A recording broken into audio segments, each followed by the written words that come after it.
What's going on, guys? So as you can tell, we got a decent snow last night, so this is kind of a perfect time, perfect opportunity to talk about these one-man tents that I'm going to be selling here soon.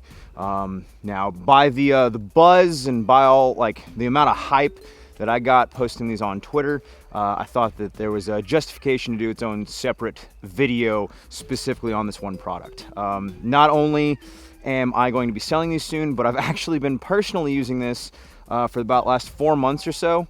And that is one reason that I jumped on the opportunity to sell these because of how cool they are and because I've been using them.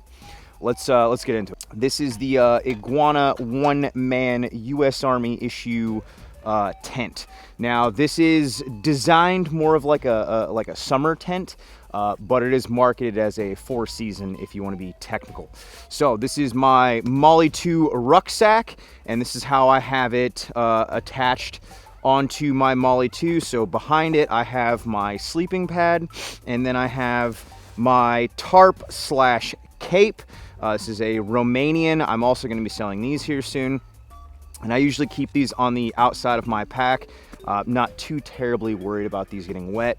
Not only that, but usually I have a pack cover going over this anyway.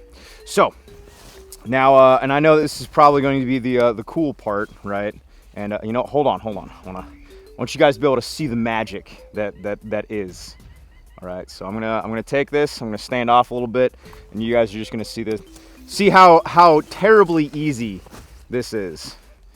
All right, so this is your Iguana one-man tent. So this is the carrying case. All you're gonna do is snap, open up, and mind you, mine's a little dirty because I've been playing in the mud. But quite literally, all you have to do is take it out, and just like that, you already have a tent that is ready to rock and roll. And that's it. That's quite literally all it takes. So from here, what you're going to do, I'll give you guys a little bit better of a view. So from here, what you're going to do is, well, I guess before you set this up, what you want to do is find a good place underneath some trees if you can, and you're going to set up your tarp over top.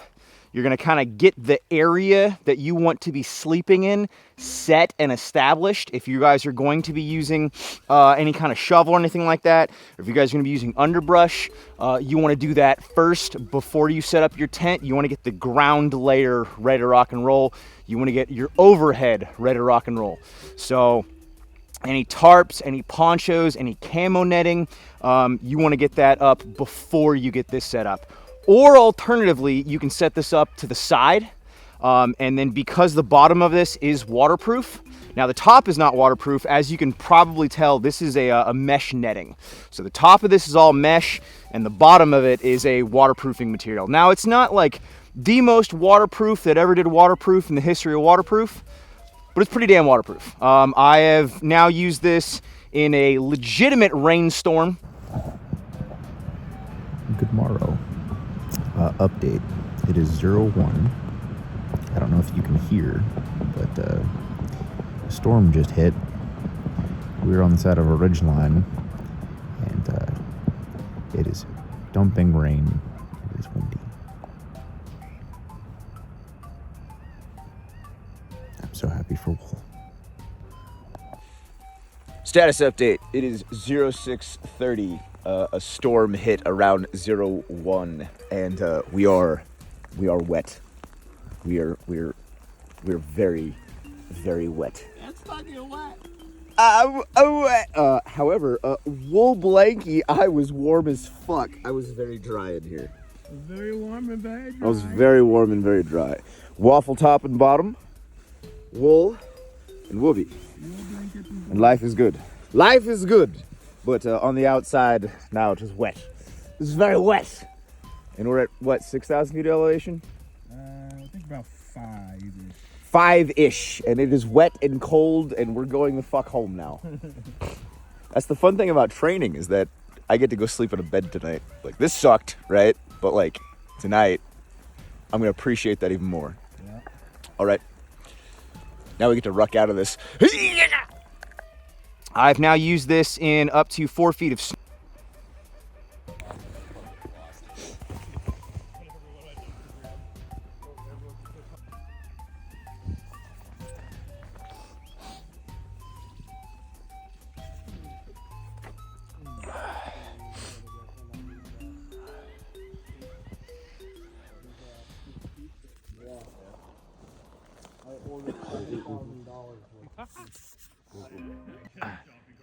Eyes. Oh, hell yeah. So when we ordered $7,000, it came out to like fucking 5 something. Hell yeah. And it was so much that I... Yeah, buddy. No, I've used this in mud, clay. One-man tent from US Army, rifle, whoopee, fucking US Army wool blanket, more wool socks, German wool blanket, and then fucking frog waffle top and bottom. Buy my shit, and bread and fire, more fireball, beaver. Alright. As you can tell, mine is fairly dirty. Your guys is going to be coming in a like new condition. As you can tell, I've been using this one. So once again, the top layer is not waterproof at all. This is a very breathable mesh material, and if anything, I kind of love that. I absolutely love this, and having a tarp over top and then being able to breathe. So I'm going to go into next a little bit of...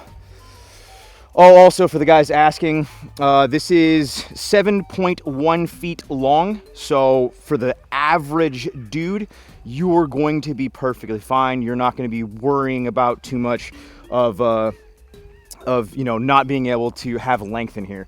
So what I do is I'll put my ruck usually on the left or the right side of the larger side, because you kind of have a smaller side and you have a larger side. So I'm going to put my ruck on the on one side of this to keep it underneath and keep it with me. Usually I'm going to have my rifle laying alongside one of the sides, whatever I pick. You can open up the zipper on both sides, and those are separate zippers. So far I've had no issues with the zippers as well. Okay, so let's get into how I have my sleeping system set up. So first, I'm going to use my sleeping pad.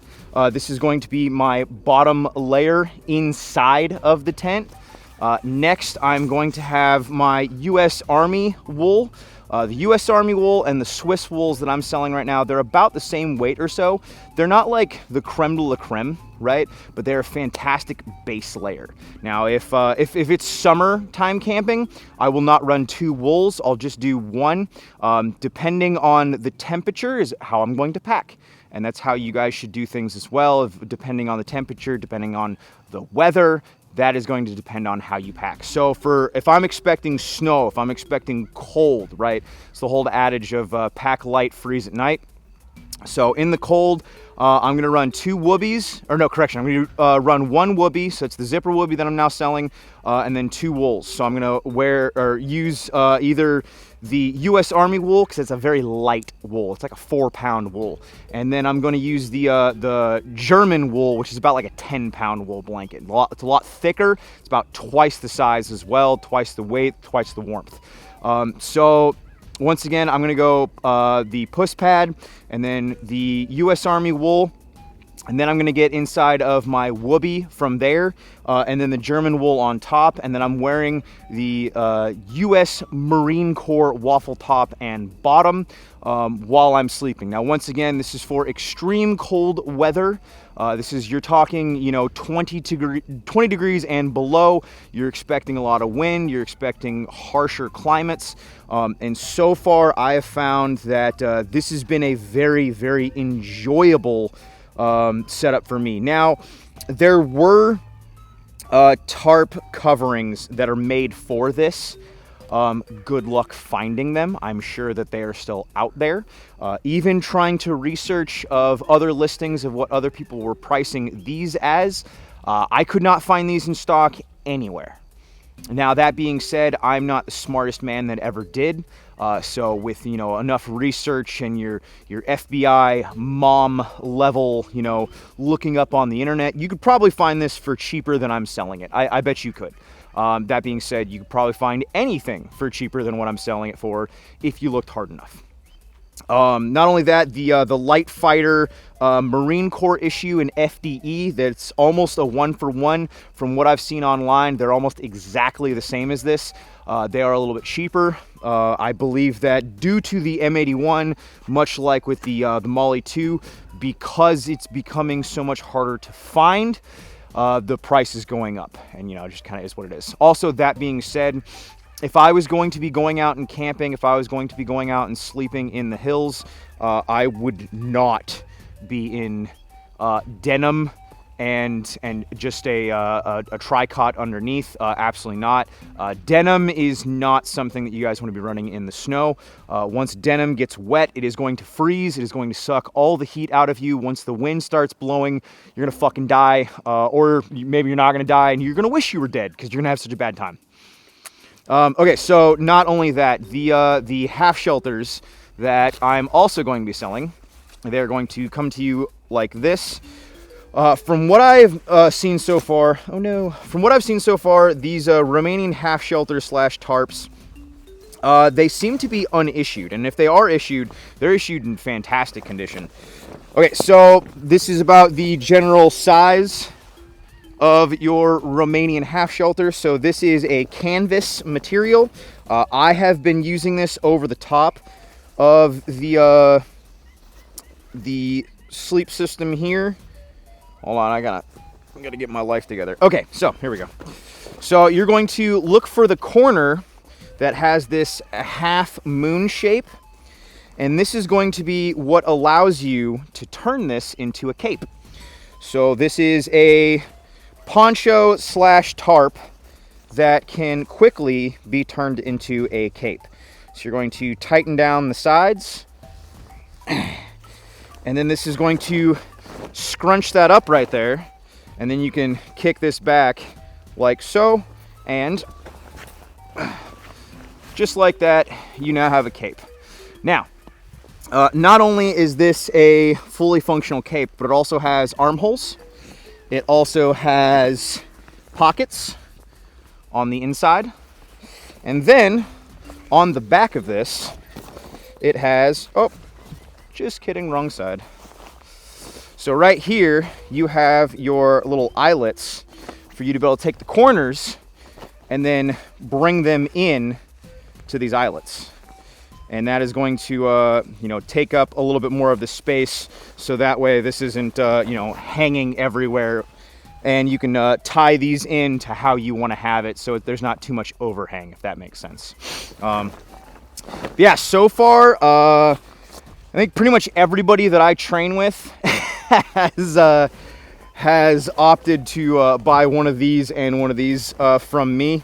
And as soon as I figured out what this was, because I'm not gonna lie, the product description was not the best when I was ordering this, but once I figured out what this was, I immediately gave them a phone call, and I was like, hey, yeah, give me everything that you have. Yeah, no, I want the rest.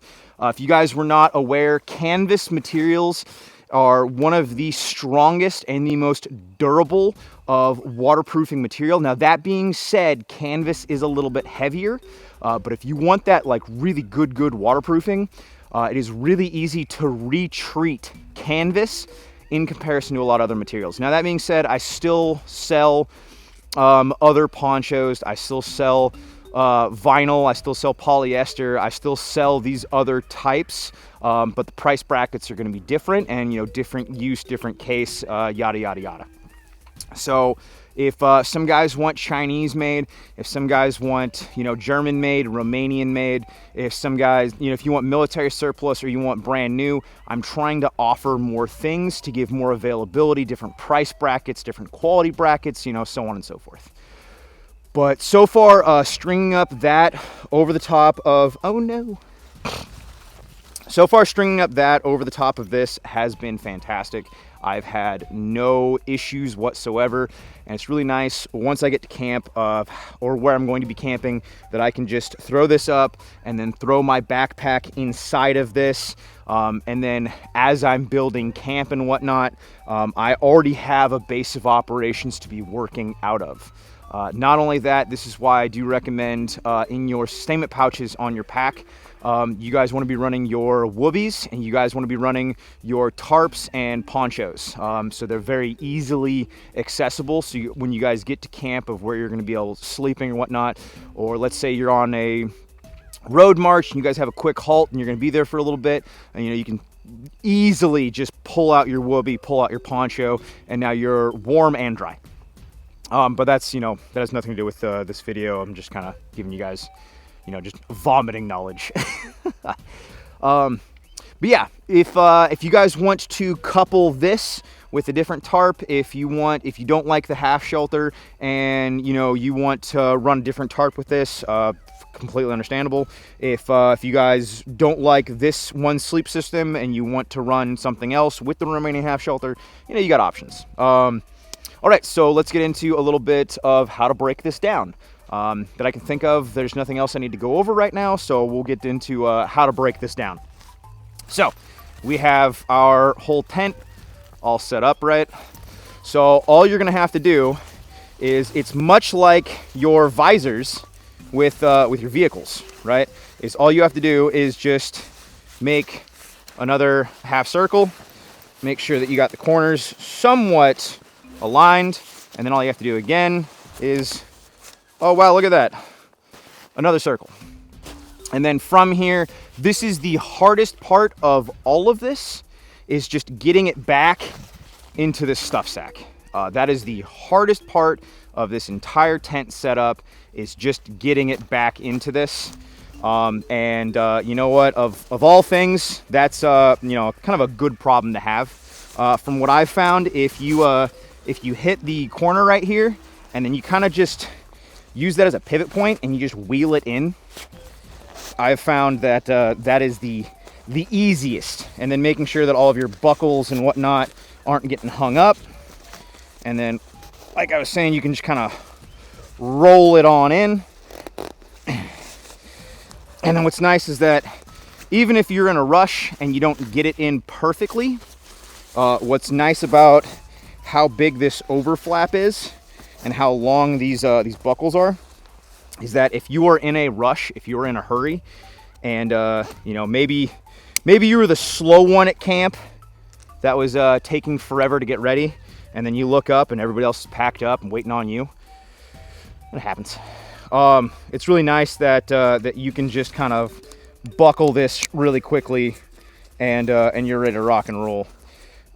However, like I just did, if you pull this out too far, you can accidentally get your buckle off of this this strap. So maybe that's something that you might want to do, is add a keeper to it. And then there's a little pocket right here that you're supposed to have, and I don't think all of them do, but you're supposed to have a patch kit inside of this. I don't know, I cannot confirm right now if every single one of them do. So that's bad on me for not confirming that. I thought we. But yeah, so that's everything I have right now that I can think of. The weights, the sizes, everything like that will be in the product description. So yeah, and even if you don't get that from me, if you find it somewhere else cheaper, if you buy one, I do really enjoy them. I'm enjoying them so far. And no, I'm not running a bivvy in conjunction with this. Yes, you could run a waterproof bivvy inside of that. I just don't think it's fully necessary. So I think it's either a one-man tent or a bivvy, shooter's preference. But just so you know, these the mosquito nets and all this, it was made for summertime. I don't think it was really designed with winter in the mindset. And if you don't have the proper layering inside of that, it is a mesh net. It's going to hold absolutely just no heat whatsoever. So understand what you're getting into. Once again, I've so far not seen any reason that this couldn't be 4-season. It just wasn't designed as 4-season, if that makes sense. But yeah, that's pretty much everything that I have on this one. And yeah, I can't think of anything else. So appreciate you guys watching, and happy Valentine's Day. And yeah, go do something useful this weekend. Go benefit yourself or your family, your community in some way. All right, and I'm gonna do the same. So, peace.